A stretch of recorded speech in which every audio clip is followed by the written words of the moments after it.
Hello everyone, John the Morgile here, checking in for a video response to Professor Dave Explains' second video claiming the Earth is not flat. So, what I want to mention quickly before we jump into this, because it is going to be a long one, the original video was like 45 minutes or so, is that on every Globe Earth video, there's one or two things that are conspicuously lacking. And that is, of course, any shred of evidence or attempt to show evidence for geological curvature, as well as the evidence or the lack of evidence for geological motion, be it axial rotation or orbital motion. And I have watched this video, and I will say going in that this is no different. Professor Dave does a pretty good job of attacking the flat Earth models, but most of the stuff that he brings up, we've heard it before. Although he does bring up a few things that I haven't heard before, so that is always nice to hear. Still, there is no evidence in this entire video for geological curvature or motion. And so, any true blue flat earthers have come to this conclusion because of those two things. I mean, sure, there are some necessary conceptualizations of how the flat earth could work. For example, time zones, circumnavigation, seasons, day and night. And so we have things like the azimuthal equidistant map, which is not a flat Earth model, something I've been saying for a long time. It does show a plausible way that you can have these observable phenomenon on a flat Earth. Now, if it doesn't work for every observation, whether it's a stellar observation or celestial observation or whatever, I think that has to do with the fact that we have all been misled about what the celestial objects are, if they are even objects at all. I think it's safe to say that without evidence for geological curvature or axial rotation, the globe Earth has nothing. While the flat Earth is wanting for a complete working model, I would have to say that that's because of our lifelong indoctrination into the belief in a spinning ball Earth and the lack of research done in the flat Earth hypothesis for hundreds of years. So for say 500 years or so, maybe longer, all of the scientists in the world have been going with the premise that the Earth is a spinning ball in outer space. Now, globe earthers may argue that if the Earth were flat and stationary, these scientists would have figured it out and made models for it. Or in other words, scientists have been studying flat Earth just as long as they've been studying the globe Earth. But I would say that's not true, especially in the modern era, because going back to the Copernican principle, it has become a sort of rule of science that they are simply not allowed to consider anything outside of the hypothesis or the axiom that the Earth is necessarily insignificant, could not hold any unique or special place in the cosmos, and must be, well, mediocre speck of dust in the grand scheme of things. Any and all evidence that comes along to the contrary of this axiom or the Copernican principle is ignored.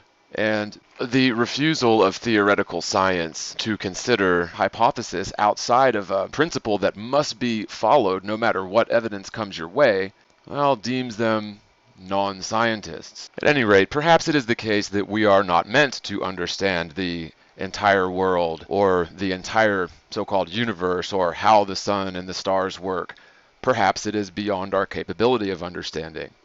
Sure, we can come up with theories as to what exactly is going on in the heavens, although these theories will never actually be tested through any sort of tangible means.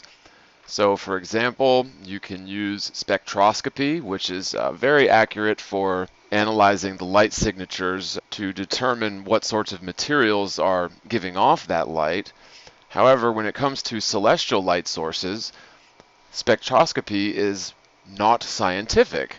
For the very nature of the celestial light sources, especially in the heliocentric model, makes them unattainable. So in other words, you're never going to travel to some other star and take a sample of it to confirm that the spectroscopy is correct. It's my contention that the light from these stars, whatever the sources are, is not in the visible spectrum until it passes through the upper layers of our atmosphere. Now we know that the upper layers of our atmosphere are made up of gases like hydrogen, nitrogen, helium, that sort of thing, which is coincidentally the same sorts of materials that are allegedly comprising the stars in the ball Earth theory.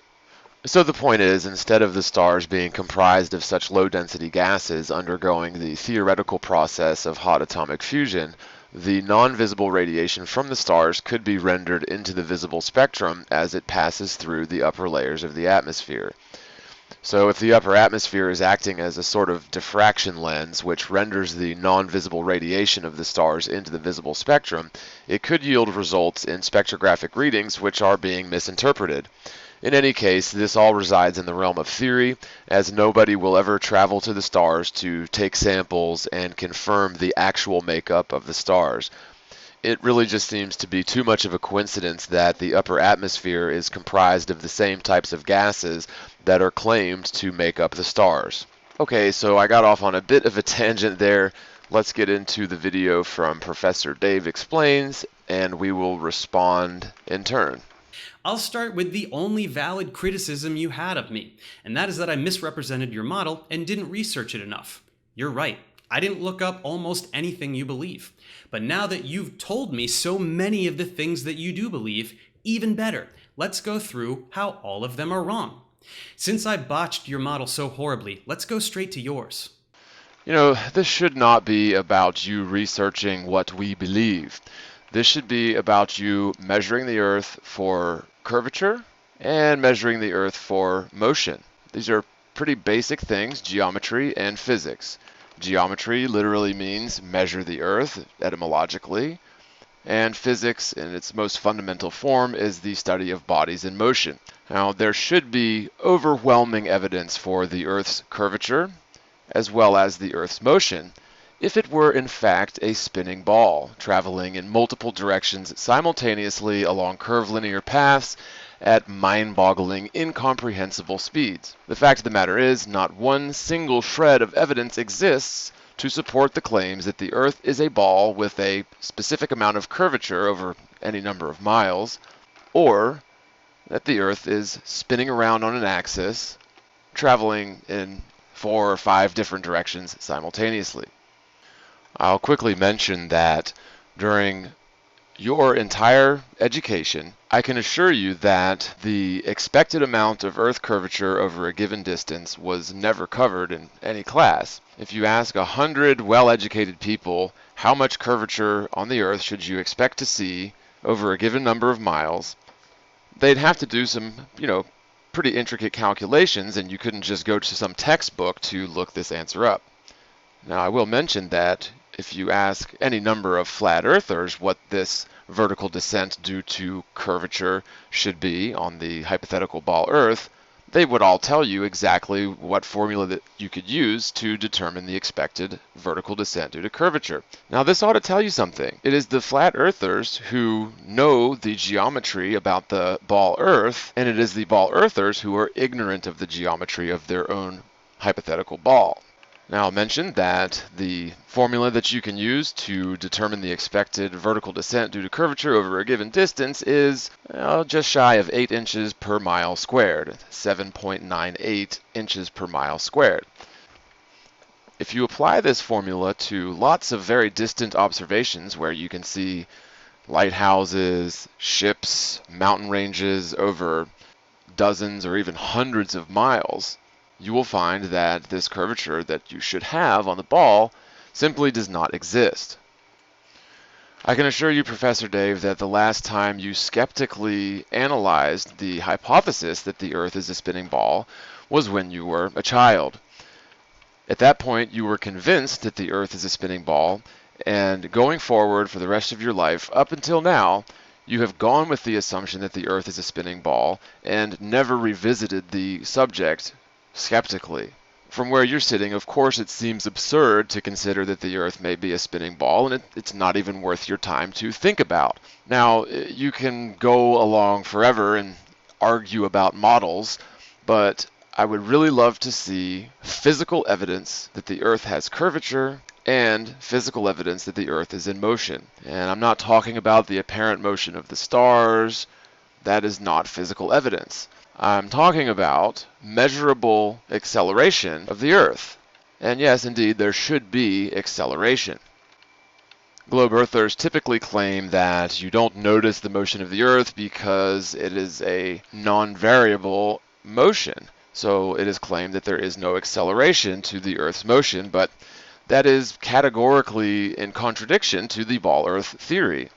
If you're standing at the twilight zone during sunrise, somewhere near the equator, the Earth should be racing up and towards your feet at 66600 miles per hour.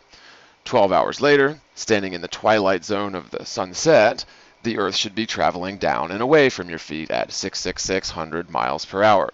This is a total acceleration of over 130,000 miles per hour over a 12-hour period, phasing between these two extremes every second of every day. Furthermore, it's claimed that the Earth is traveling along curvilinear paths. So while the Earth's speed may remain constant throughout the day or throughout the year, you should still experience angular acceleration, which always manifests as centrifugal force. I can assure you there is zero evidence to support the notion that the Earth is spinning and orbiting the Sun and orbiting the galaxy and flying through space at millions of miles an hour, and yet it is very easy for you to ignore this topic because you've been convinced since you were a child that the Earth is a spinning ball in outer space. So again, arguing about the models is sort of irrelevant to this, as the fundamental basis of the flat Earth reality is the fact that the Earth doesn't have curvature and is not in motion. So it's very important that you do not just skeptically analyze the flat Earth models, but skeptically analyze the globe Earth model. And I can assure you there are just as many, if not way more problems with the globe Earth model than the flat Earth model. And we'll get into these in a bit, but let's continue on with the video. This is the one you showed me to explain the seasons. It attempts to account for the temperature differential throughout the year, but I'm sorry, it's not compatible with observation. Here's why. These are the two tropics. I don't know what you think these circumferences are, but it's safe to say that this one is smaller than this one. If that's the case, one of two things must be true. Option 1, this object maneuvers the inner path in a shorter amount of time than it maneuvers the outer path, which would make summer shorter than winter. It's not. Option 2, it moves much slower up here and much faster down here so that all of the circles take the same amount of time.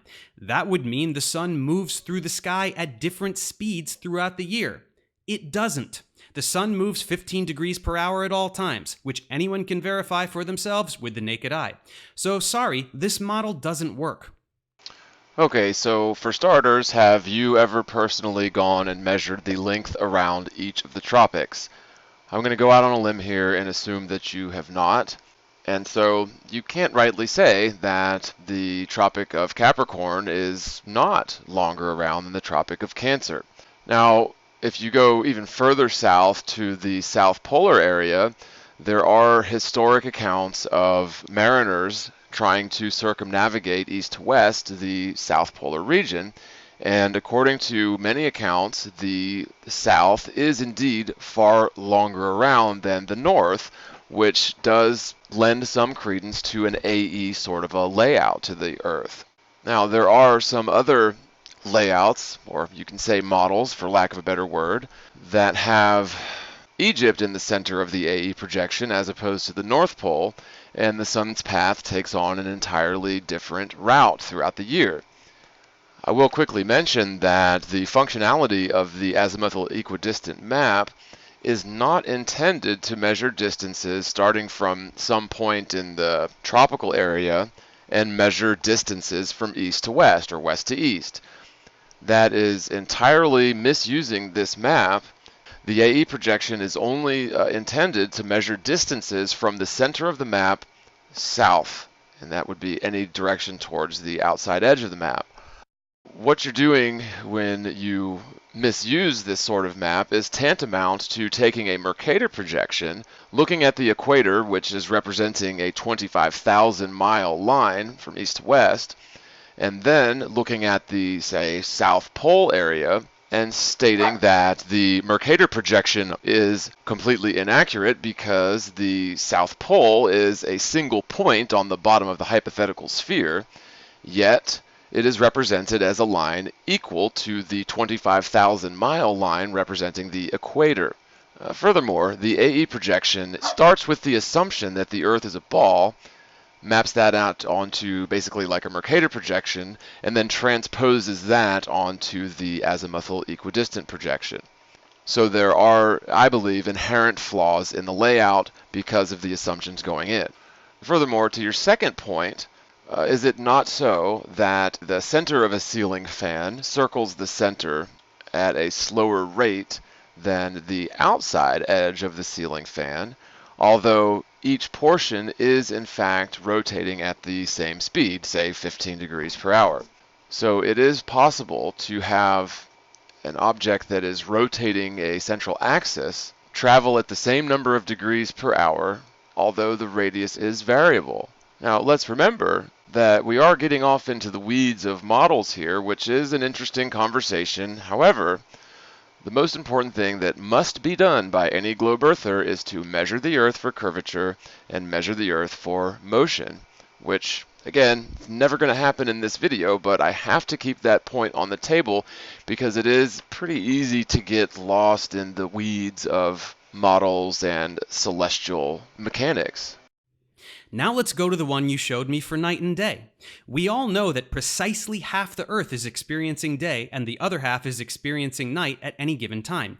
So your model must reflect that, and this one does, but at the cost of being even remotely reasonable. You've got the sun illuminating half this surface with an arbitrary and rigidly straight line down the middle. How, pray tell, does this work? How does light leave this object and travel one distance to stop here, and travel some totally different distance to stop over here? You guys love to talk about refraction and such things, so please explain how that works. And that's not the only problem. Here, you've got the sun and moon always opposite each other. Well, sometimes we can see the sun and moon at the same time. How does that work? What is an eclipse? When in this model does the moon get under the sun to block it? How do they get on opposite sides of the Earth for a lunar eclipse? If the sun is very, very close and is also the source of all our heat, why doesn't it get hotter when you go up towards it in elevation? None of it works. Okay, so there were several questions in that little segment, and I'm not going to attempt to answer them because, frankly, I'm not in the business of defending models. Again, the AE projection is not a model, and this animation is basically taking the AE projection and presenting it as a model. Now, here's an animation of the AE projection using time and date observations of the sunrise and sunset during the different seasons, and you'll see that it does vary. But again, this may seem like a cop-out, but I'm not going to sit here and defend any particular flat Earth model. I'll be the first to admit that I don't know what the sun is or how it operates or how day and night exactly work on the flat Earth, but I will tell you that I absolutely know for sure that the sun is not 93 million miles away, and the Earth is certainly not a spinning ball. The bottom line is that the Earth is measurably, demonstrably flat and stationary, and so we know that there must be some rational explanation for these questions that you're posing. Every scientist in history has been working under the assumption that the Earth is a spinning ball, regardless of any evidence that may come to the contrary. It's as if the Copernican principle is an axiom that must never be questioned or even rationally scrutinized. A flat Earth has only been around in the modern sense for just a few years, and people are just now realizing the fact that the Earth isn't a spinning ball. And so it's not as if we're going to have answers to all these questions. Make no mistake, I'm not going to defend any sort of a model here and try to explain how light propagates above a model that may not even be accurate. The only model per se that I will defend is the fact that the Earth has no curvature and is demonstrably at rest. Other than that, these are details that may or may not be answered one day. The bottom line is the celestial lights are just that, lights. We're led to believe throughout our modern indoctrination that the lights in the night sky are spherical potential destinations, and really that's a whole lot of fantasy supported by nothing but conjecture, and of course fakery by the likes of NASA.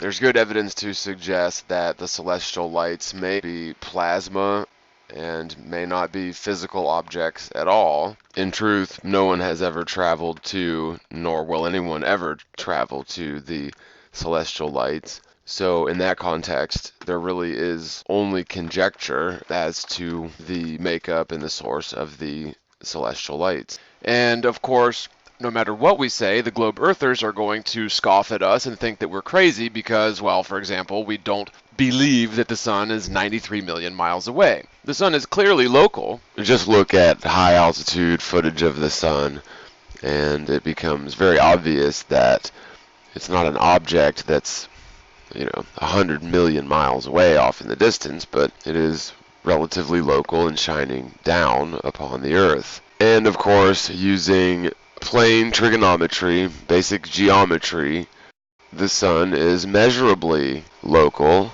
Using Eratosthenes' method to triangulate on the sun and extrapolate the estimated circumference of the globe Earth, you can either use the foundational assumption that the Earth is a ball and thus use spherical trigonometry to estimate the distance of the sun, or on the other hand, you can assume that the Earth is a plane using the very same data, triangulate on the sun, and get two wildly different results. Assuming that the Earth is a plane, using the triangulation data in Eratosthenes' method, you'll get the answer that the sun is just shy of 4,000 miles in altitude. Of course, Eratosthenes had no understanding or knowledge of refraction, which is going to play a huge role in perturbing the light for this triangulation, thus rendering numbers that do not accurately reflect where the sun actually is. It is interesting that the distance to the sun using this triangulation method is very close to the alleged radius of the ball Earth.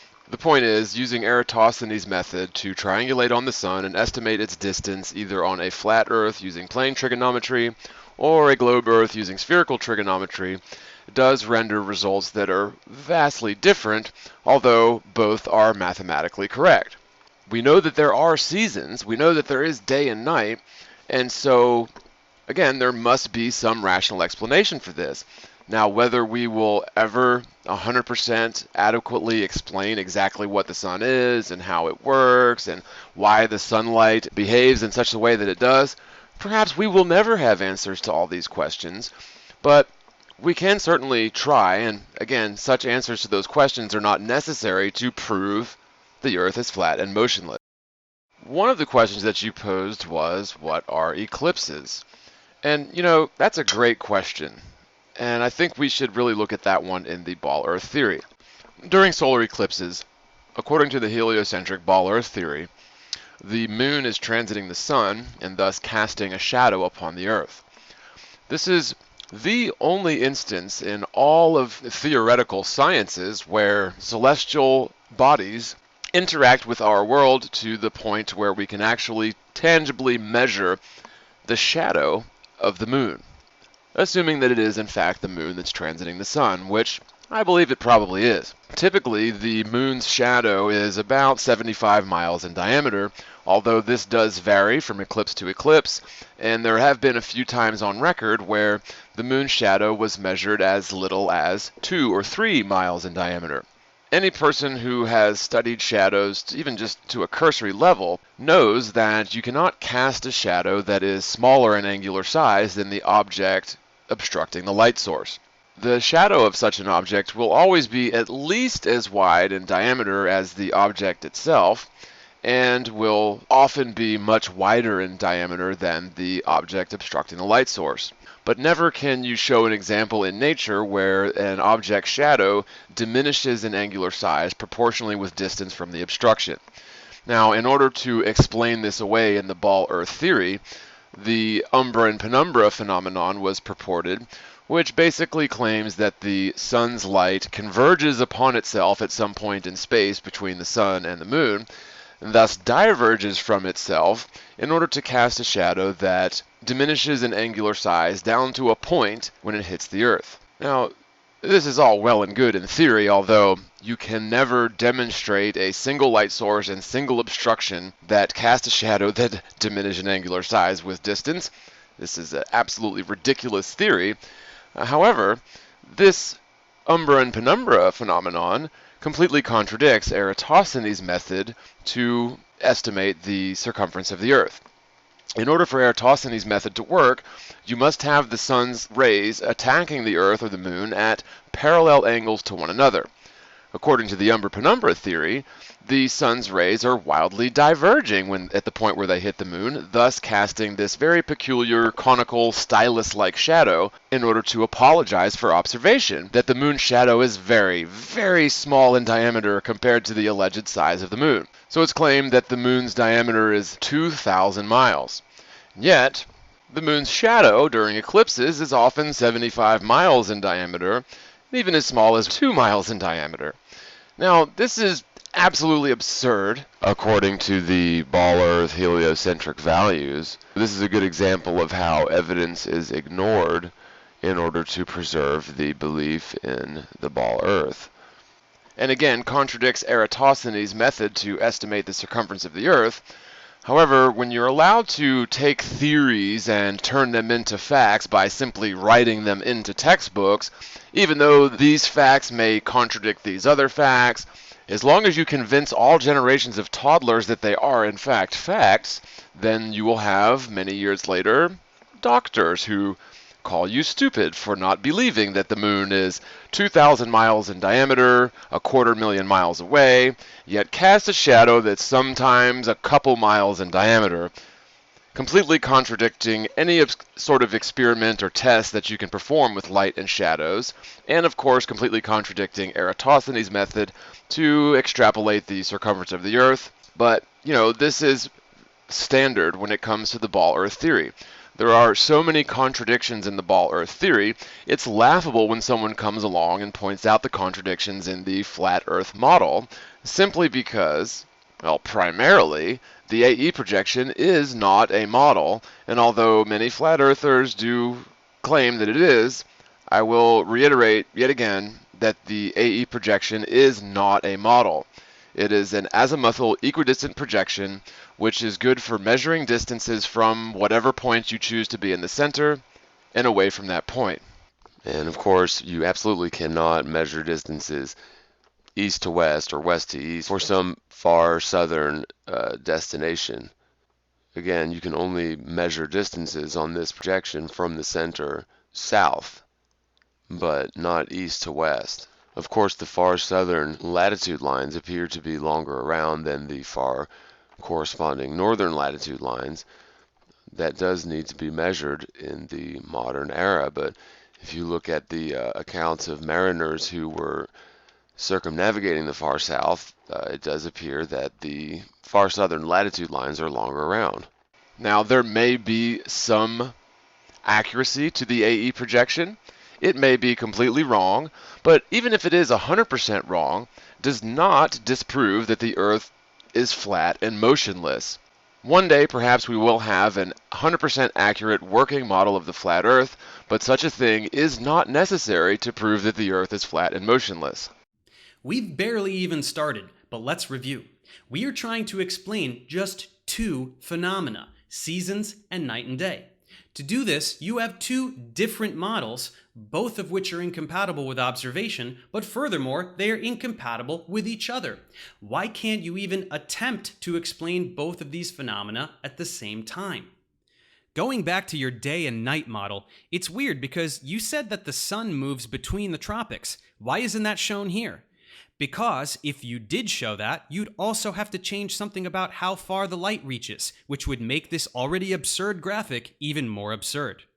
Well, the sun sets because it travels beyond our visual capacity to see it, and yes, refraction of the atmosphere plays heavily into this, rising and setting of the sun and the stars. And the seasons occur because the average amount of direct sunlight varies from solstice to equinox and to solstice.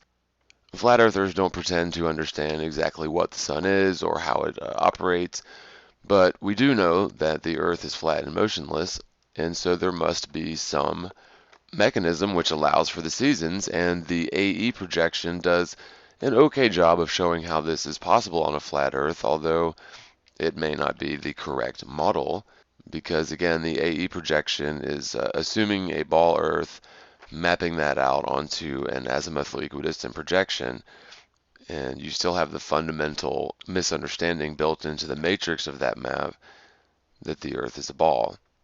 Okay guys, so I'm going to break this video response down into 30-minute segments. Hopefully this will make it a little bit more digestible. So this will end section 1, and I will have section 2 and future sections out as soon as possible. I hope you enjoyed. Please consider becoming a channel supporter by contributing either through PayPal or Patreon. You can do a one-time contribution through PayPal at www.paypal.me/themorguile or through Patreon for a recurring monthly contribution at www.patreon.com/themorguile. God bless you guys. Thanks so much for watching, and as always, spread the word, spread the world, and peace out, everybody.